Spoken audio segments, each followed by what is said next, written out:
Bukit Gelugu. Terima kasih Tuan Sukan. Soalan saya nombor 3. Dipersilakan Menteri Belia dan Sukan untuk menjawab. Tuan Yang di-Pertua, saya mohon izin untuk menjawab pertanyaan daripada Yang Berhormat Bukit Gelugur bersekali dengan pertanyaan daripada Yang Berhormat Indra Mahkota, Yang Berhormat Alostar, Yang Berhormat Kuala Pilah, Yang Berhormat Sembrong, Yang Berhormat Jeli dan Yang Berhormat Jelutong kerana perkara yang dibangkitkan adalah menyentuh isu yang sama. Silakan.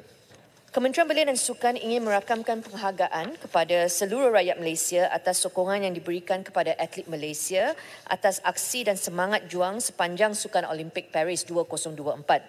KBS melalui Majlis Sukan Negara akan mengadakan sesi post-mortem pada 14 November 2024. Sesi ini akan diadakan bersama Wakil Majlis Olimpik Malaysia, Persatuan Sukan Kebangsaan, Jurulatih Pasukan, Sekretariat Kontingen, Institut Sukan Negara dan Majlis Sukan Negara. Sesi ini juga akan melibatkan National Sports Science University, NSSU, Kementerian Kewangan MOF dan Kementerian Ekonomi serta wakil universiti tempatan dan Persatuan Media. Hasil postmortem ini akan digunakan untuk merangka strategi bagi Sukan Olimpik Los Angeles 2028. Pencapaian yang ditonjolkan atlet muda memberi harapan untuk mengharungi Olimpik Los Angeles 2028 nanti. Seramai 15 orang atlet telah layak buat kali pertama ke Sukan Olimpik. Atlet negara juga telah berjaya memecahkan 3 rekod kebangsaan iaitu dari sukan berbasikal, track dan angkat berat. Anik Kasdan, 21 tahun, telah memecahkan rekod kebangsaan dengan ranking keempat daripada 12 atlet. Pearly Tan dan M. Tina, masing-masing 23 dan 24 tahun, bergu badminton wanita pertama negara layak ke pusingan separuh akhir. Lee Zijia memenangi pingat gangsa dalam acara perseorangan lelaki. Berkaitan pertanyaan Yang Berhormat Sembrong mengenai keberkesanan projek Road to Gold, RTG bertanggungjawab terhadap 2 kitaran Sukan Olimpik iaitu Paris 2024 dan Los Angeles 2028. Jawatan Kuasa Road to Gold telah meluluskan inisiatif baru iaitu program Road to Gold Fast Track untuk Olimpik Los Angeles. Seramai 6 orang atlet muda berumur bawah 25 tahun daripada sukan squash dan akuatik terjun telah dipilih di bawah program ini. Jumlah ini dijangka akan bertambah dengan peningkatan prestasi beberapa atlet muda negara seperti Nurul Izzati Muhammad Asri, rank 17 sekarang dari sukan berbasikal track, trio memanah wanita negara rank 17 iaitu Shakira Masyayik, Ariana Nurdania, Muhammad Zairi dan Nurul Azrina Muhammad Fazil yang telah menduduki ranking 20 terbaik dunia. Kejayaan S. Sivasanggari menjuarai kejohanan squash London Classic 2024 di London memberi gambaran persaingan merebut pingat emas di Sukan Olimpik Los Angeles 2028 masih terbuka. Selain menumpukan perhatian kepada sukan-sukan yang pernah layak, MSN akan membangunkan sukan-sukan baru seperti skateboard, climbing dan surfing. Sukan-sukan ini dilihat mampu menjadi penyumbang pingat kepada negara nanti. Pada masa yang sama, sukan-sukan yang menawarkan banyak pingat dan kategori berat badan juga akan diberikan perhatian. Kejayaan atlet-atlet negara jiran memenangi pingat dari sukan angkat berat, tinju, taekwondo dan gimnastik perlu dijadikan inspirasi kejayaan atlet negara. Acara melibatkan atlet wanita juga akan diberi perhatian memandangkan peluang untuk memenangi pingat masih terbuka di persaingan Sukan Olimpik. Program penyediaan atlet yang dilaksanakan melalui program Road to Go maupun podium perlu terus diberikan sokongan. Pihak kementerian melalui Majlis Sukan Negara membelanjakan lebih kurang 20.1 juta ringgit yang iaitu RTG dan podium bersekali pada tahun ini bagi tujuan kelayakan dan persiapan atlet ke Sukan Olimpik Paris 2024. Untuk Road to Gold sahaja, sebanyak RM13.2 juta telah dibelanjakan untuk tahun ini bagi persiapan ke Sukan Olimpik Paris. Akaun Road to Gold sedang diaudit dan saya akan laporkan semula ke Dewan Rakyat setelah selesai. Peruntukan ini adalah kecil berbanding peruntukan yang dikeluarkan oleh negara lain seperti India berjumlah RM235.2 juta ringgit dan Great Britain RM153 juta ringgit. Sekian, terima kasih. Terima kasih Menteri. Berikut silakan Yang Berhormat soalan tambahan. Terima kasih Yang Berhormat Menteri dengan jawapan tersebut. Saya ingin menyatakan di sini Yang Berhormat Menteri bahawa prestasi skuad negara dalam Olimpik yang lepas itu dalam pandangan saya tidak memuaskan. We could have done a lot better. Tetapi memang kita boleh terima bahawa atlet-atlet kita memang telah pun berusaha sepenuhnya. They've done their best and we appreciate that. Tapi memandangkan Yang Berhormat Menteri bahawa Kementerian Belia dan Sukan dan Menteri yang berkenaan bukannya berjangka panjang. Policies come and go. They are not permanent. Dengan izin Tuan Speaker, saya ingin bertanya, apakah usaha-usaha yang kini diambil untuk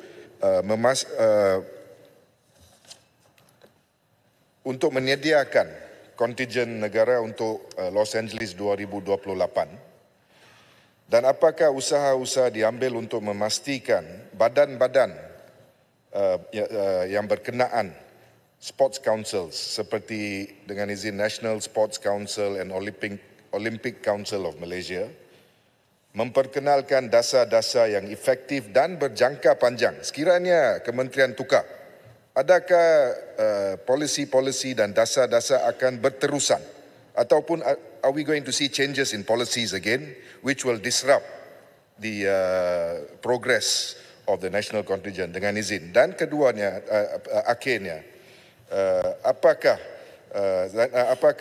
sama ada kementerian akan memperkenalkan dasar-dasar yang efektif bermula dari sekarang. We have to start now untuk Los Angeles 2028. Terima kasih, Tuan Speaker. Terima kasih Yang Berhormat Bukit Gelugur. Seperti yang telah saya jawab, itu sebab Jawatan Kuasa Road to Gold telah ditubuhkan untuk kita meliputi dan cover 2 cycle Olimpik. Bermaksud 8 tahun melangkaui term ahli-ahli politik ataupun sepenggal kerajaan.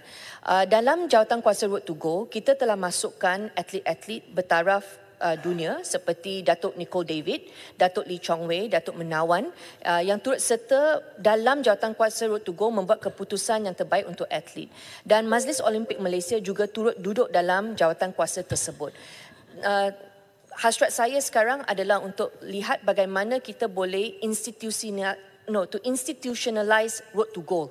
Untuk pastikan walaupun saya tinggalkan jawatan ini ataupun Ketua Pengarah Majlis Sukan Negara bertukar, persiapan atlet untuk kesukan Olimpik tidak akan terjejas oleh kerana ada gangguan bajet ataupun penukaran kerajaan.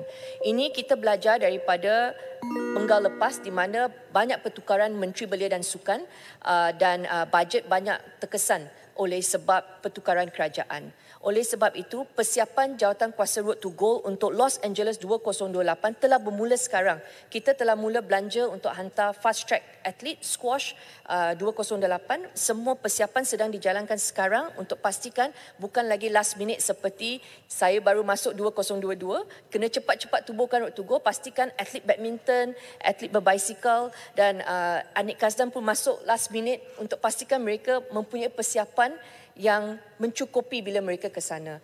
Kalau kita tak ada Jawatan Kuasa Road to Gold dan tak ada top-up services yang telah kita keluarkan untuk Pearly dan Tina, untuk sparring partner, untuk psikologi semua, saya yakin keputusan di Paris mungkin akan menjadi lebih buruk. Tetapi mereka telah bekerja keras dalam beberapa bulan sebelum Paris ini dan mereka telah melakukan kejutan. Saya percaya seperti rekod yang mereka telah pecah rekod kebangsaan dan kali pertama bergu wanita kita ada wakil Pearly dan Tina sampai ke separuh akhir.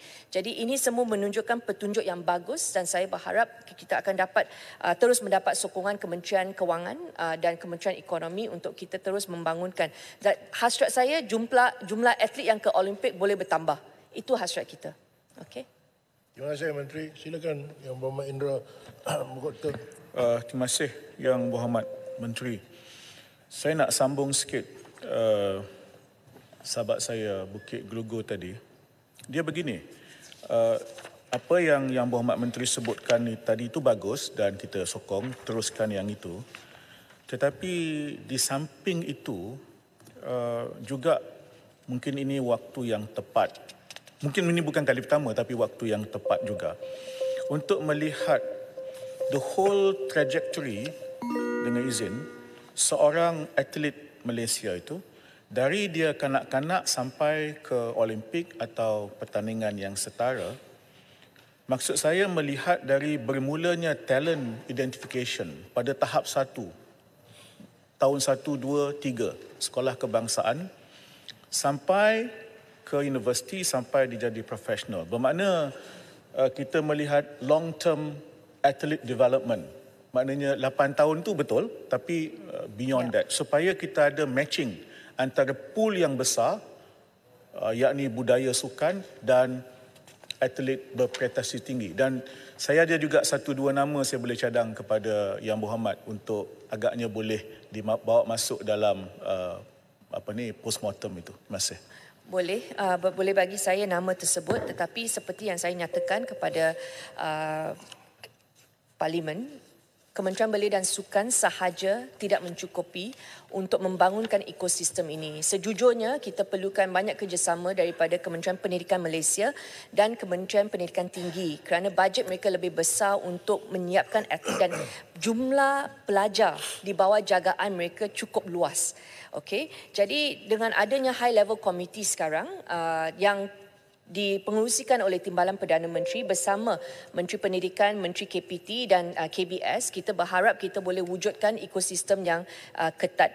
Yang keduanya, saya percaya insentif cukai yang telah diperkenalkan oleh Kerajaan Madani iaitu pengurangan cukai RM1,000 khas untuk kategori sukan yang membolehkan ibu bapa menghantar anak untuk latihan sukan. Ini bermaksud pelaburan sekarang untuk sukan bukan sahaja datang daripada Kementerian Kewangan ataupun kerajaan, tetapi seluruh sistem pembayar cukai di Malaysia akan mula melabur untuk hantar anak-anak mereka ke latihan sukan.